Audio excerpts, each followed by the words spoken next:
Hi everybody, welcome back to my channel. So today we are going to do something kind of out of the norm and completely different. I'm going to talk to you guys today about narcissists and narcissistic abuse. Now, a lot of you probably know what narcissism is, and some of you may not. I mean, it's a term that is used a lot nowadays. You hear a lot of people say, oh, that person's a narcissist, stay away from them. But you don't really, a lot of people don't fully know what that means or haven't really taken the time to kind of understand what a real narcissist is unless they've actually been in that position. Now, I am not no qualified doctor on this. I don't have any degrees on psychology or anything. I don't have any background of that except for I am a survivor of narcissistic abuse. I have actually been under narcissistic abuse for the last 12 years, and I'm just on the tail end of getting out of that situation. Not fully going to be out of the situation because obviously I have children with the person that I was dealing with narcissistic abuse with for the last 12 years. However, I am going in the tail end of it, and it is going to be a lot better now that I'm getting out of the situation. I still have to deal with it obviously from time to time, but I'm more aware of how to deal with it, I guess you would say. So first thing I want to talk about is basically what is a narcissist, and I wanted to get the actual dictionary definitions of what a narcissist actually is according to the dictionary, and I got it from two different dictionary sources. The first one I got from the Collaboration International Dictionary of English, and they gave me three different definitions. The definitions were, the first one was someone in love with himself or herself. Second, person full of egoism and pride, which is a big thing with narcissism. I'll get into that later. And the third, one who shows extreme love and admiration for themselves. So that's pretty extreme. You know, when you think of admiring, you're usually admiring somebody else, or if somebody says you have a secret admirer, that means somebody else is admiring you. Or who is your role model, somebody that you admire in your life. It's usually generally talking about somebody else that you have this love for or admiration for. When it comes to a narcissist, that admiration is not for anybody else except for themselves. They put themselves at the highest tower pedestal that they can be seen, and to them, nobody else can be loved as much as they can in their eyes. So I really liked that definition said that they had that admiration for themselves, because that's very true. And then the other definition I got was from the Merriam-Webster dictionary, and I really liked this one. It said, an extremely self-centered person who has an exaggerated sense of self-importance. I liked how they used the word exaggerated sense of self-importance, because exaggeration is a false sense. So these people, they put themselves so high and it's so exaggerated that, you know, the people on the outside that just don't know them fully, they're going to agree with this person, because this narcissist is playing a part in this play to make themselves look this good. But the people who know more in depth or are closest to these people know how exaggerated their thoughts about themselves are, because they are victims of the nitty-gritty and the actual torment that these narcissists do to these people in their life. Nobody can be above them. And that's why it is an exaggerated sense of self-love, because they feel like they are above everybody else and no one else can be above them. Not even their kids, not even their own children. They don't, well, I guess what I should say is, in the sense of showing off how good their family is and what all they have, they will prop their significant other and their children up, but not quite to their level, but they'll still prop them up to show everybody else, hey, look at what I have. I have the best of the best. These are my children. They behave the best. They behave better than everyone else. This is my wife. She's the most beautiful out of everyone. Look at me. Look at how blessed and lucky they are to have me, because I chose them, and because they're with me, that's why they're so great. That is the mindset of a narcissist. Okay. Again, like I said, I don't have a degree in psychology. I don't have a degree in anything, actually. I went to college for 1 year and I didn't continue because I was actually going through abuse myself. And before I entered into the narcissistic abuse, I was going through a lot of trauma and abuse from my childhood and my past. And that's one of the things that actually attracts a person to a narcissist, is because that narcissist will feed off of those person's insecurities. They will, to them, they see this person as somebody who is so great, who has the potential of being this wonderful, wonderful person. Everybody loves them. They're very empathic and everything. But the narcissist, they can't handle that. They want that for themselves. They want that person's energy for themselves. And it helps when that person that they're wanting to steal that energy from is very empathic and, what is the word for it? When they're really down on themselves and they don't have very much self-confidence, they're the black sheep of the family. There's a wedge between them and their family and their close ones. That narcissist will use that to steal them away and get those people hooked. And I'll go more into detail about that a little bit later. I do have a religious background. I was born in a Christian family. I am Christian. I do use Christianity in my daily life. I know that if that's not something that you do believe, I understand that and I respect that, because that is your choice and your free will. I do believe that Christianity and like the demons and Satan has a huge role and a huge play in what a narcissist actually is. And I feel like when you read in your Bible, you read about the demons and the evil spirits that are out there. And the Bible talks about all these different spirits. And the thing of it is the narcissist is almost like accumulation of all of them, or a lot of them, of those evil spirits combined. And that's why the narcissist is such a, it takes a toll on a person when you've been with a narcissist, because of the fact you feel like you're drained. You feel like you're literally dying every day. It's because this person is full of this demon that is literally trying to steal everything good out of you. And it's horrible. It's really horrible. And you gotta look at it. It's like, where is this narcissistic behavior coming from? Where does it stem from? I don't know where it comes from. I have a good idea.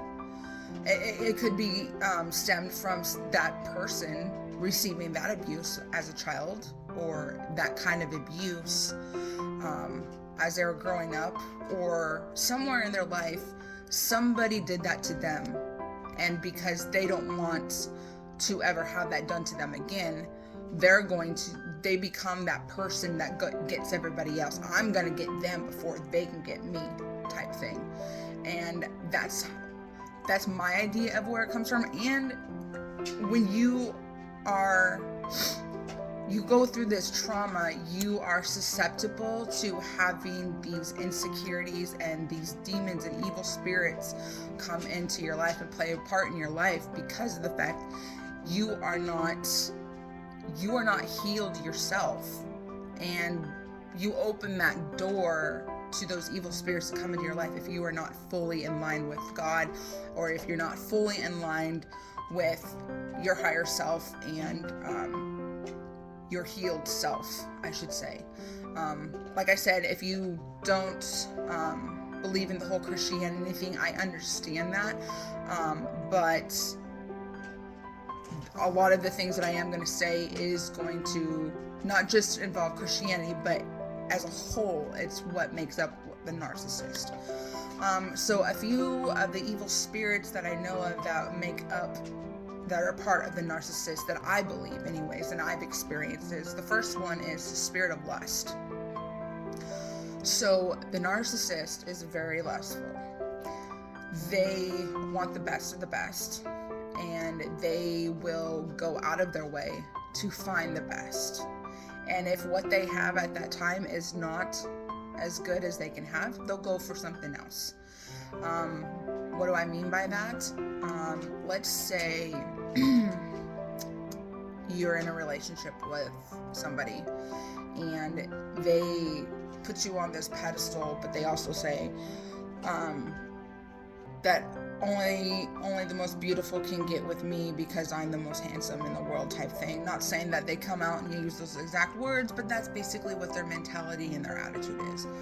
If they come across somebody that they feel is more beautiful or more gorgeous than the person they're currently with, they will maybe not necessarily go off and like divorce them or leave them, but they will go and cheat on them.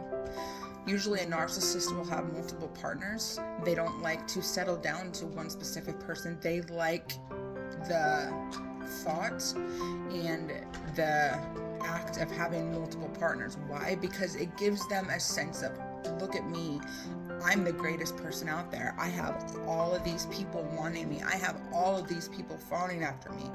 And the sickest part of it is they do it in a way that makes them look not bad.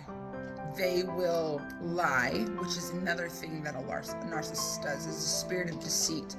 They lie. They like to manipulate and control people.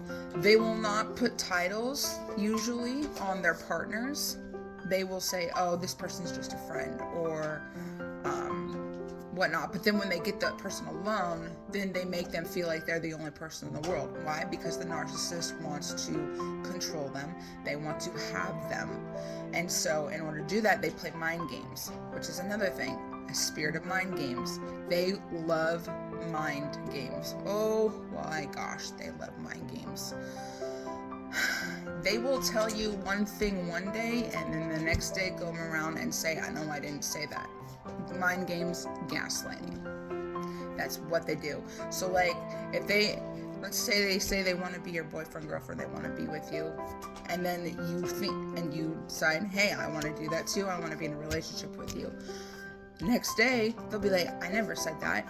Or if you find them with somebody else and they're cheating on you, they'll be like, well, I never wanted to commit. I never said this, type thing. So again, like I said, spirit of deceit, but spirit of lust. They like to go after things. Like I said, they have multiple partners. They like beautiful, gorgeous things, and that's what attracts them to them.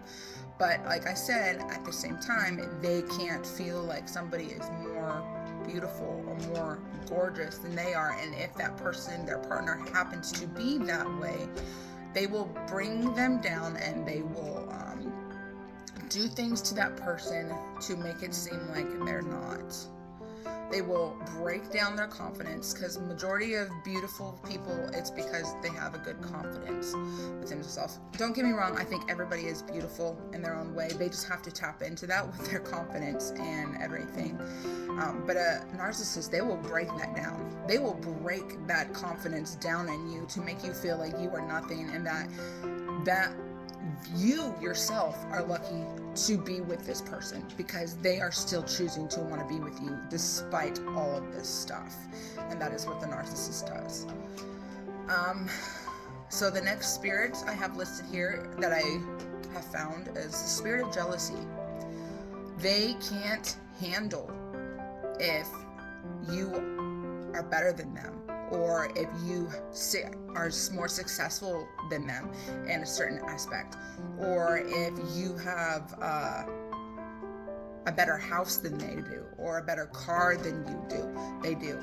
They will literally go after you because they are jealous of what you have. They don't specifically want you because they love you. They want you because of what you have and what you can bring to the table for them, to elevate them, to make them look better.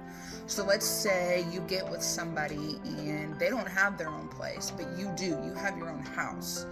You're paying for it. You have your car. You have all these things, and you're pretty successful. They will go after you. They will try and get with you because of what you have.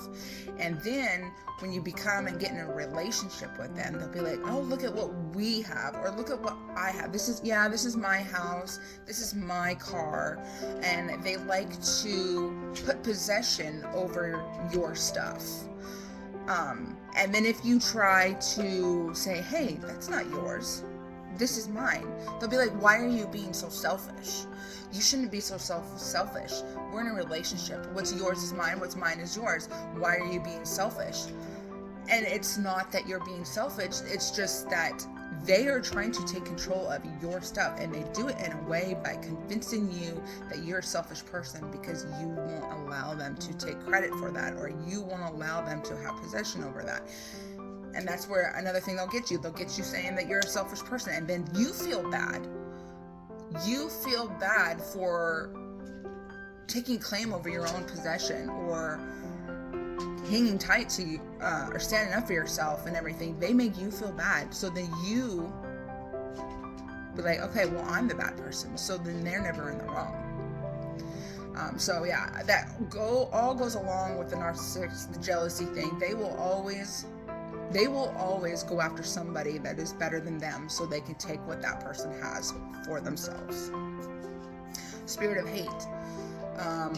This goes with a lot of different things. Anger, bitterness. I feel like hate goes after murder. And I'm not saying that they actually go out and murder some people, but they do murder the person inside, the empath, that person who is like the kindest person you know, who's very caring and everything. They will murder that person and steal that person's energy from them.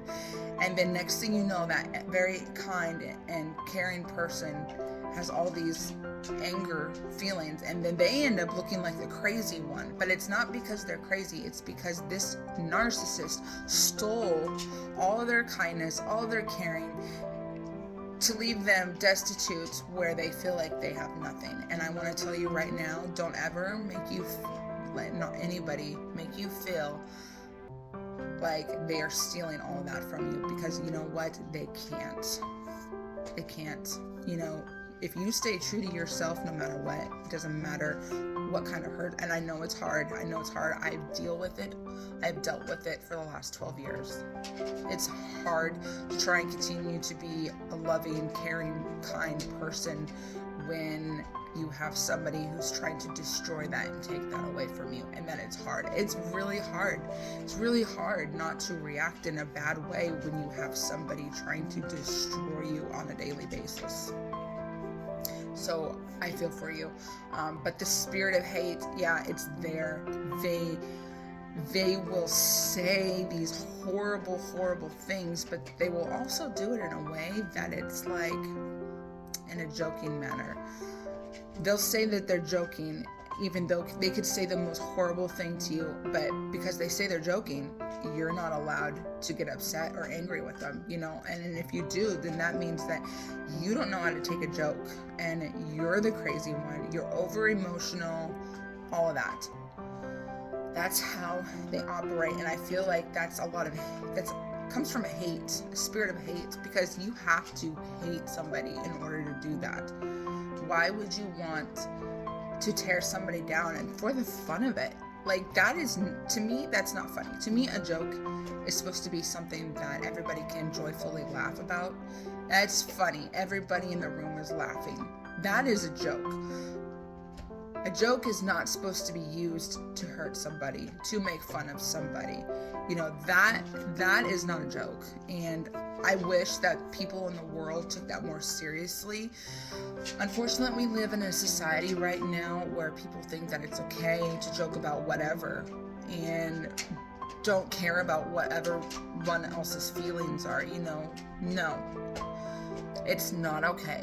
There are certain things that you shouldn't just do that for. And it's also about something that a narcissist can't do. They can't look around in the room and kind of like judge the emotion, the atmosphere. They don't know how to do that because they are all about themselves. All they care about is themselves. So if they're trying to get a joke out there, they want to be the best joke to make everybody laugh. Like, nothing is taboo or off limits to these people. Most people have like a line in the sand that they won't cross when it comes to interacting with people. Narcissists don't have that. They will say anything, do anything to get what they want, to get ahead, and they don't care whose feelings get hurt in the process. They just don't. They also have a spirit of unforgiveness. A narcissist will never forgive because in their brain, you hurt them, and you should have to pay for what you did because you hurt them. They will never ever forgive you, and they will hold onto a grudge. Believe me, they will, and they will take anything and everything that you do, even if it's nothing bad or nothing that you feel like you did wrong. They will twist it and turn it into something that is so horrible, and then they will retaliate it about it later. They may not get you back right then and there, but they will hang on to that, and they will use it as an excuse for their bad behavior in the future. I have one example of something that happened to me. I was communicating with my significant other's family, and they found out about it, and they hated it. They hated it because they did not want me communicating with their family. I don't know if it was for out of fear, out of control. They wanted to control it really was control. They wanted to control the situation. They wanted to control my relationship with their family, and I feel like they were afraid that certain things were going to get out, and that's why they wanted to put a stop to it. Well, my partner, they got very angry, and at that time they wanted to break up with me from it. They wanted to break up with me because I was communicating with their family and they didn't like what I had said. I tried explaining to them about what it was that what I was talking about with their family. I tried to tell them where I was coming from, why I said what I said, and I shouldn't have had to explain myself anyway. I mean, I'm my own person. I should be able to communicate with whoever I want to, right? Without giving any kind of like explanations to people. In my brain, in my heart, I knew that, but in my brain, I knew that, but in my heart at the time, I just let this person get upset because I'm like, oh, well, maybe I was stepping all over this person's feelings and I wasn't thinking about what they thought. You know, maybe I should have asked permission or respected that person since that is their family. Maybe I should have done that. And those were the thoughts that were going inside my brain. I was internalizing that as a fault that I did wrong, when in fact I didn't do anything wrong. I was just talking to this person's family, trying to get to know them, because it was early on in our relationship. It was early on. I became pregnant with our first child, and I wanted to get to know his family, to know them better, you know, and form that bonding relationship with them. But apparently that was wrong, and I was not allowed to do that. And so, long story short, he held on to that, and he kept hanging on to that thing that I did. And later on, he used that as an excuse to get away with horrible behavior when I ended up being pregnant with my second child with him. He, which was literally right after just having our first child. That's a whole other story that we'll probably get into later on too. But when I was pregnant with our second child with him, he decided to go off and cheat on me. And I knew something was up in my spirit. I could tell that something was off, something was wrong. The way that he was interacting with me and the things that were happening, the stories didn't add up and everything did not correlate with each other. And I knew something was wrong. But I didn't have any proof. One day I stumbled upon the proof, and this was like a while after it had happened, the incident, and I don't know, maybe there was multiple incidents after then, but I had somehow managed to get the proof of what had happened. They had cheated on me, and it wasn't just some random person. This was somebody that they knew of from work.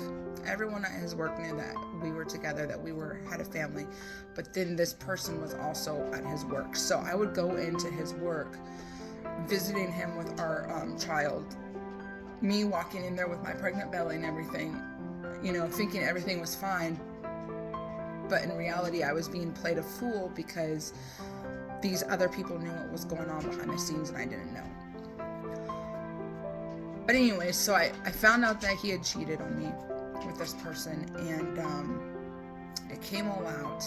And as I was, obviously horrified, I was planning on leaving, getting around and doing it. And I wanted to find out, why did you do it?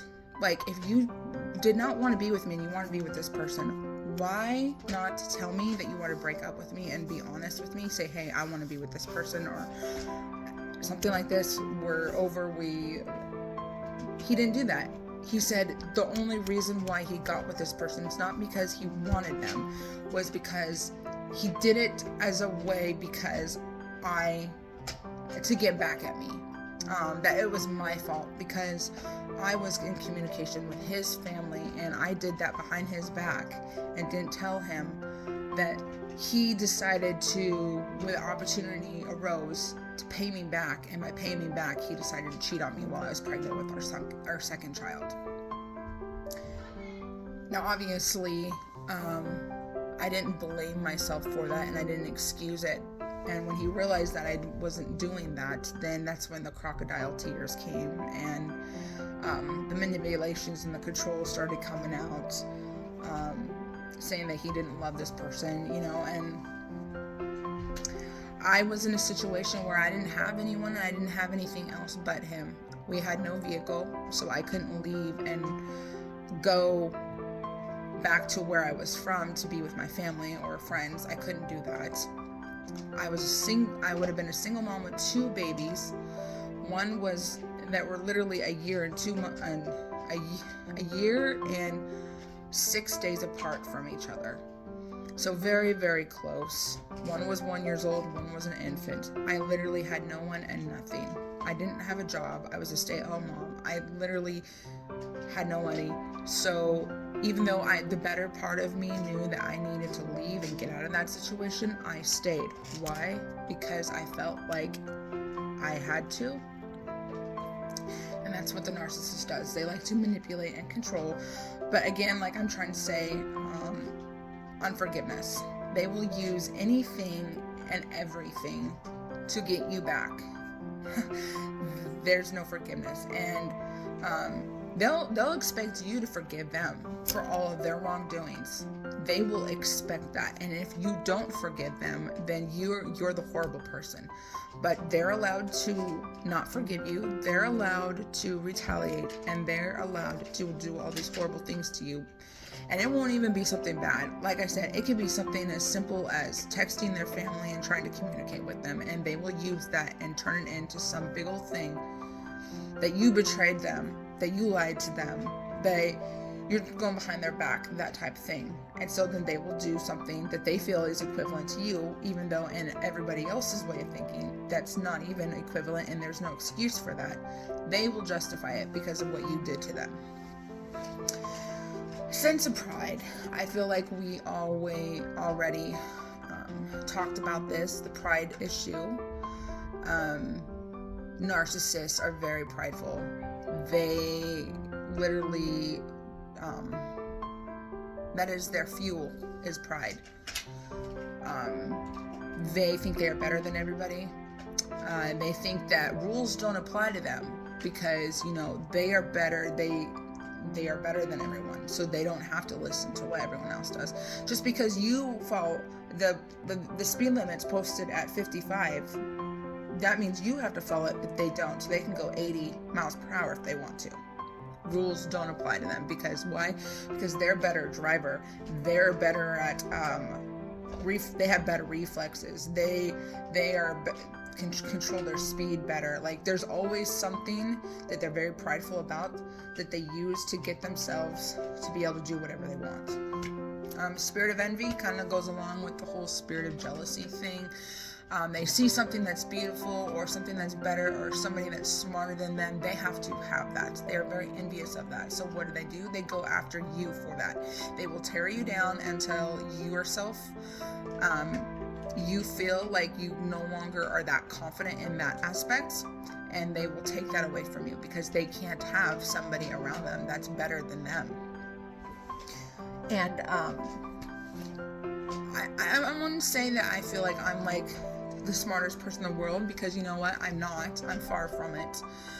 But I always did pride, and there's nothing wrong with being prideful of yourself. I'm just going to say that. It's where you take it to the next level, or to the extreme of like a narcissist. But I feel like everybody should have some sense of self-love and self-pride for themselves.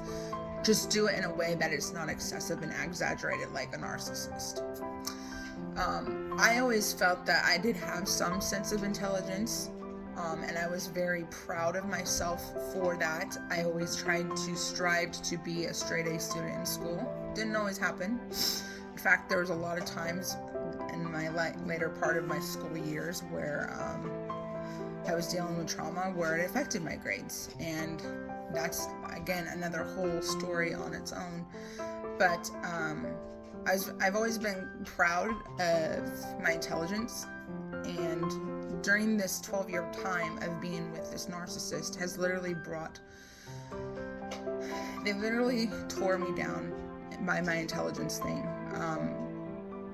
They always said that I didn't talk right, that people can't understand me, that when I speak in front of everyone else, everyone stands there dumbfounded and doesn't know how to respond because I don't know how to speak correctly.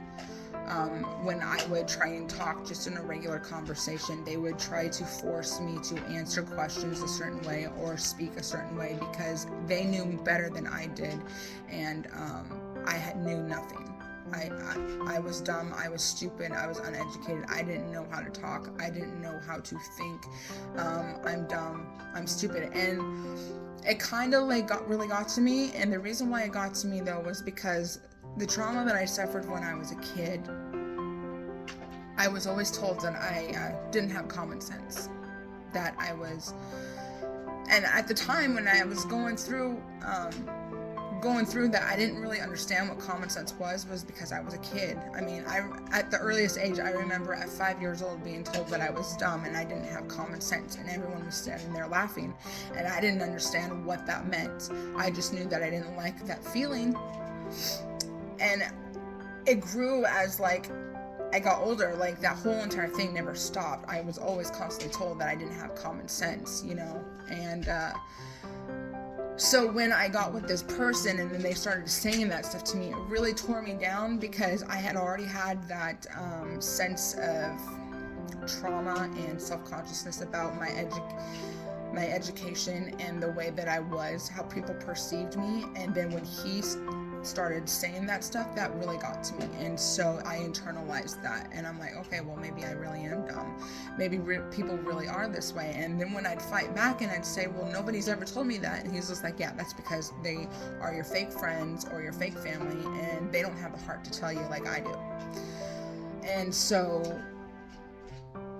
yeah, it really prevented me from wanting to put myself out there and talk to people and try to get to know people, because I was already self-conscious, and I felt like, you know what, well, maybe I'm dumb and stupid. And in a way, anytime, he also would use that when taking care of our kids. He would use that against me and say, hey, you are this way, I'm this way. You shouldn't be teaching our kids this kind of stuff. They should just look to me because I'm the one who knows more. You're just the mom. You're just there to take care of them physically, And I would be told that anything that they would be struggling with in school, it would be my fault. Why? Because those bad and negative traits came from me. All of the good and positive things that they were good at came from them, their dad.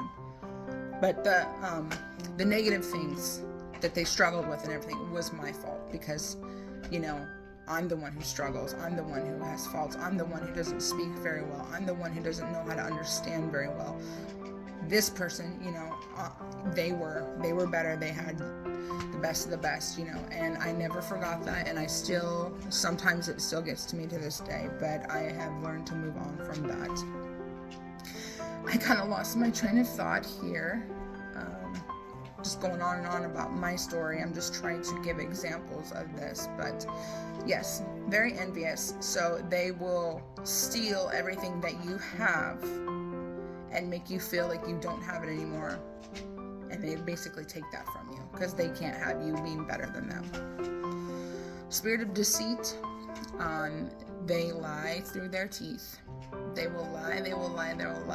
They deceive you in the beginning process, making you feel like they are this kind, caring, compassionate person, charming. They will do everything they can to get to know you, not just the good things about you, but they will get to know your trauma, your insecurities, all of this stuff. Why? Because once they get you to a point where they know they have you hooked, they will turn on you like that, and they will use your insecurities that you open up to them against you. I remember when it happened to me. It was about a year that I was with this person, that everything was good, charming, charmed the socks out of me, gave me the most attention from anybody that I've ever had in my life. I felt like I was loved. I really felt like this person really wanted to be with me, and I really thought that they were going to be my forever, this person that I can trust, that would do anything for me, protect me, all that kind of stuff. Well, after that year went by, and I got pregnant with my first child with them. That was a little bit after I moved away. First, they took me and they moved me away from my family and friends, 350 miles away from them. So they got me over there because they used my trauma that I had with my family as a way, like, hey, we can start over a new life and just have the two of us. We don't need anybody else in our life. We just need us. And on paper, that sounds really good. That sounds like, oh, this person really loves me. We just need the two of us to be happy and that type of thing, That sounds good. Well, they got me. Then they got me pregnant. Had my first child with them. And that's when everything flipped. Things about my outer appearance, how my teeth weren't perfectly straight. I needed to get braces. I needed to do exercises with them. Not saying that basically saying that I was fat. And it came across me like just randomly. I've always struggled with my weight, and I've always tried to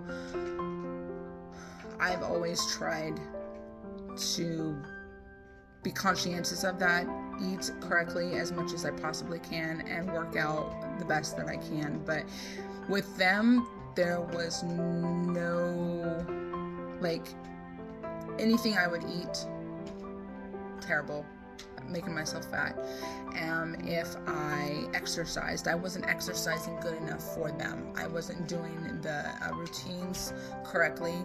Instead of focusing on themselves and their workouts, they would be staring and watching me the entire time because they wanted to make sure that I was doing it good enough. And obviously I wasn't doing it good enough. And so they would ridicule me and embarrass me the entire time I'd be working out because of the fact that I wasn't doing it right. I wasn't doing it correctly. And so then it got me to the point where I didn't want to do it anymore. I didn't want to do it around them. And obviously it internalized, and my weight problem got worse, which was just another thing that they could use against me, that I needed to do this, I needed to be better. But yeah, they deceive. They make you think that you are the love of their life, that they can't live without you, that you are this perfect person in their eyes. They treat you with the most warmth, love, and concern, just to find out when they get you hooked, they flip on you like a dime and everything goes the exact opposite, and you end up hating yourself for it, because you end up hating yourself. You feel like you're this horrible person. You're like, well, this person loved me so much, why I better really do change myself, I mean, I must be the horrible one for like letting myself go and everything, you know. I need to be this better person for them. And then you end up doing everything you can to keep them, and because you are alone with them, you have nobody except for them. So what do? You do everything you can to try and keep them so they won't leave you, so you won't be left alone, and so you won't be stranded. Spirit of control. Again, a lot of what I've already been talking about. Control is their forte. They have to be in control of everything. Nobody can control them. If you have ideas, they have a better one. If you want to go somewhere, you're not allowed to go without them. If you want to go hang out with somebody, it better be with somebody that they approve of, because if they don't approve of them, you're not hanging out with them. If you want to talk to somebody, you're not allowed to do that. I wasn't even allowed to eat the food that I wanted to eat while I was pregnant with my kids. Why? Because they knew better. They knew what I was supposed to eat. They knew what I should eat. And I'm a horrible mom for not eating the foods that they thought that I should be eating, instead of the foods that I always normally would eat. And I try to be a healthy person, you know, but I'm not going to feed myself something that I'm just absolutely not going to eat, and it's going to make me sick. But I was the horrible mom because I wasn't eating what they wanted me to eat. Just control issues like that. I wasn't allowed to work. I was a stay-at-home mom, and then for the longest time, for like 7 years, I was a stay-at-home mom. And it wasn't until my significant other got into an accident where they ended up being physically disabled for a while and wasn't able to work, I actually stepped up and got a job. Why? Because that was now my responsibility. I was in charge of not only taking care of my kids, making sure they were doing well in school, but I was in charge of now providing for the entire family. Why? Because this person got hurt, and I needed to do my due diligence to help them out. But that turned out to be a blessing in disguise, me getting the job, because it opened my eyes that I wasn't this dumb, stupid person that they made me think that I was.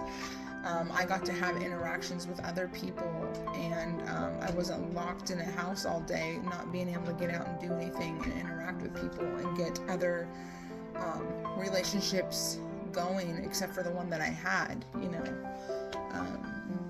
I was alone for majority of the time that I was in this abuse because of being in control. I wasn't allowed to go out, and I became friends with one of the people that they wanted me to become friends with, and then when they found out that information got out to me from that person, I was not allowed to be around that person anymore. My kids had formed relationships with their kids, and it didn't matter, because that person went and told and said something to me. We were not allowed to hang out with them. The kids were not allowed to hang out with each other, and that whole entire friendship kind of like blew up. And it was just another reason why after that I just never wanted to put myself out there with friends and everything, because I knew that my significant other was going to control it. And they tried to control me with my family as well. And then when they found out that they couldn't do that, as the years have gone by and I've gotten stronger and I've tried to like fight against it, they've realized that they can't control me anymore. Then that whole entire game's over. That now they're trying to control the perception that people have of me. So that's where those jokes come in. The snide comments, the insults and everything. They will literally, everything that you are about, what TV shows you like, what food you like, the way you like to dress, what your favorite types of foods are,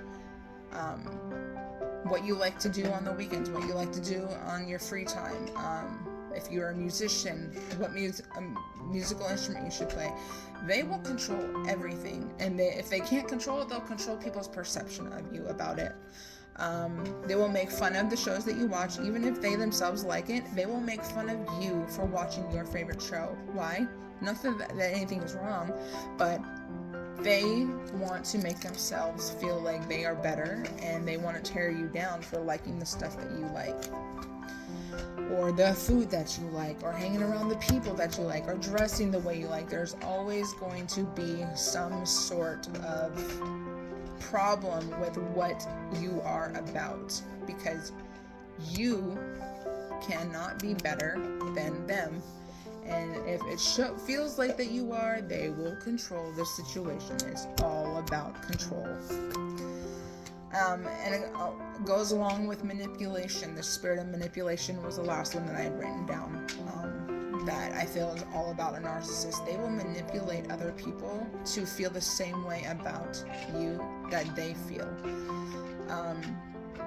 They will also manipulate children, their children. They will play one parent against the other. If one parent has punished the child for doing something, and that parent has tried to discuss it with them about why the punishment is there and why that happened, that narcissistic parent, they will go against everything that you said and unpunish the child, let the child do this, and they will stand their ground. And of course, there's no going against a narcissistic parent. There's no standing up against that person. You know why? Because that person's in control, that person makes the rules, and they will make your life a living hell. They will make threats. If you don't follow through and abide with what they say, they will make threats and tell you they will go and do this, when in reality they don't. They lie, and they're very lazy people too. They will do the least amount of work to get the most payout reward. And that goes hand in hand with the manipulation thing. They will manipulate children, they will manipulate your partner, like I said, they will, to get you to do what they want you to do, they will manipulate you. I don't know how many family functions or important events that I have had in my life that I have not been able to go to because I was manipulated and controlled and told that if I didn't do or say a certain thing, then we were not going to go. And I'm a very stubborn, strong-willed person, and when you get me angry, a lot of times I will not back down from what I'm saying. I will not back down. And so because of that, they didn't back down. And so because of that, we were not allowed to go to that event. We were not allowed to go to any of that because of them. And of course, they'll be like, you can still go, but I'm not going to go. Which then in turn, if you do choose to go to that event without them, everybody will be like, what's wrong? Why is that person not here? How come this happened? Or let's say you have a fear of driving in that long distance, because that for me, it was a while. I was at fear for driving long distances for a long time because I hadn't driven in a long time. We didn't have a car for a period of time, and I didn't need to drive. And the idea of driving on the freeway, I live in a big city now, but the idea of driving on the freeway when I first was a mom and everything scared the crap out of me. I didn't trust myself, I didn't trust the other drivers, and I'd have my 2 kids in the car with me, so I was afraid to do that. They knew that, and so that's why they were able to manipulate me to do whatever they wanted, because the fact they knew that if I tried to stand my ground, they would use that as control to keep me from doing what I wanted. And in turn, it did. I ended up missing a lot of things, and a lot of my relationships with my family members and friends actually got destroyed because of that, because I allowed that person to control and manipulate me to do what they wanted, where I ended up not being able to participate in things. And it makes those other people who invited me to those things not want to invite me again because I don't show up. I end up saying I'm going to come, and then I end up not coming at last minute. It makes me look bad. It makes me look person. But that's what the narcissist does. They don't care. They want to make you look bad as much as possible because they can't have you being seen as better than them. And it's not about being better than anybody. I don't feel like anybody's better than anybody. I don't care if you're a celebrity, a billionaire, whatever. You're not better than the next person down the street. We are all human beings. We are all people. We all deserve love. We all deserve all nice things, And so I don't think that anybody's better than anyone. Now, we have characteristics that elevate us. One person could be really good at English, the other person's really good at math, and then their weaknesses are the other person's, are vice versa. So you know what, we all have strengths and weaknesses, but I still don't think that those strengths that we have make us better than other people. There is so much more that I can go into depth about the narcissist.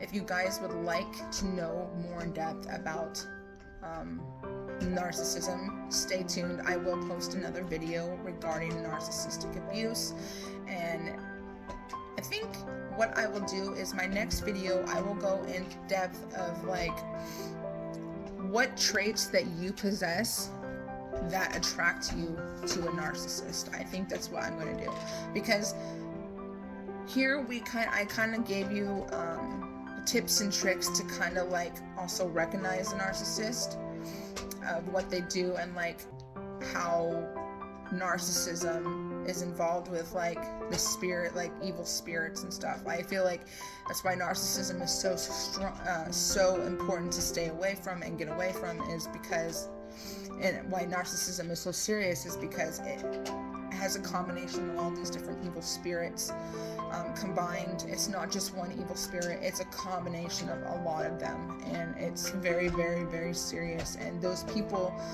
it's a mental disorder, but it's also somebody who needs a lot of prayer, somebody who needs God to save them. And the thing of it is you can pray all day long for that person, but what you want to pray for is for them to have the willingness and the heart to try and heal on their own, or go to God to heal them, because we can't heal them. They have to have that willing heart to want to be healed. And a lot of narcissism, that's the problem. They don't think that they have a problem. They think that everyone else has the problem with them, and that they don't need to be fixed. And that's part of the reason why all of these evil spirits have accumulated inside of them, is because they feel like they're perfect. And that's what those evil spirits do. They make you feel like there's nothing wrong with you, you know? So yeah, I will go, my next video, I will go into depth of what traits you possess that will attract a narcissist in your life, and how to be careful with that.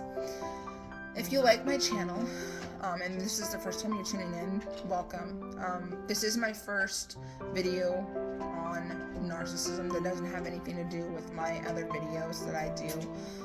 So if you like to watch makeup reviews and everything, check my video out, because I do monthly makeup reviews for the Ipsy unboxing boxes. But I'm just going to try and also start doing videos like this, just so I can help people out there, because I've suffered for 12 years, and I don't want people suffering the same way that I did. I want people to get the knowledge and the know-how to get out of there quick, and how to identify somebody who is placing all these traits. Now, you can have somebody who's very kind and compassionate and caring, but they will stay that way throughout the entire relationship. That's not what I'm talking about. The narcissist does it just to attract you, and once they got you, they flip. So, you can have some of the same good characteristics that a narcissist shows, doesn't mean that you're a narcissist. And if you are also thinking, hey, wait, I possess some of those traits, does that make me a narcissist?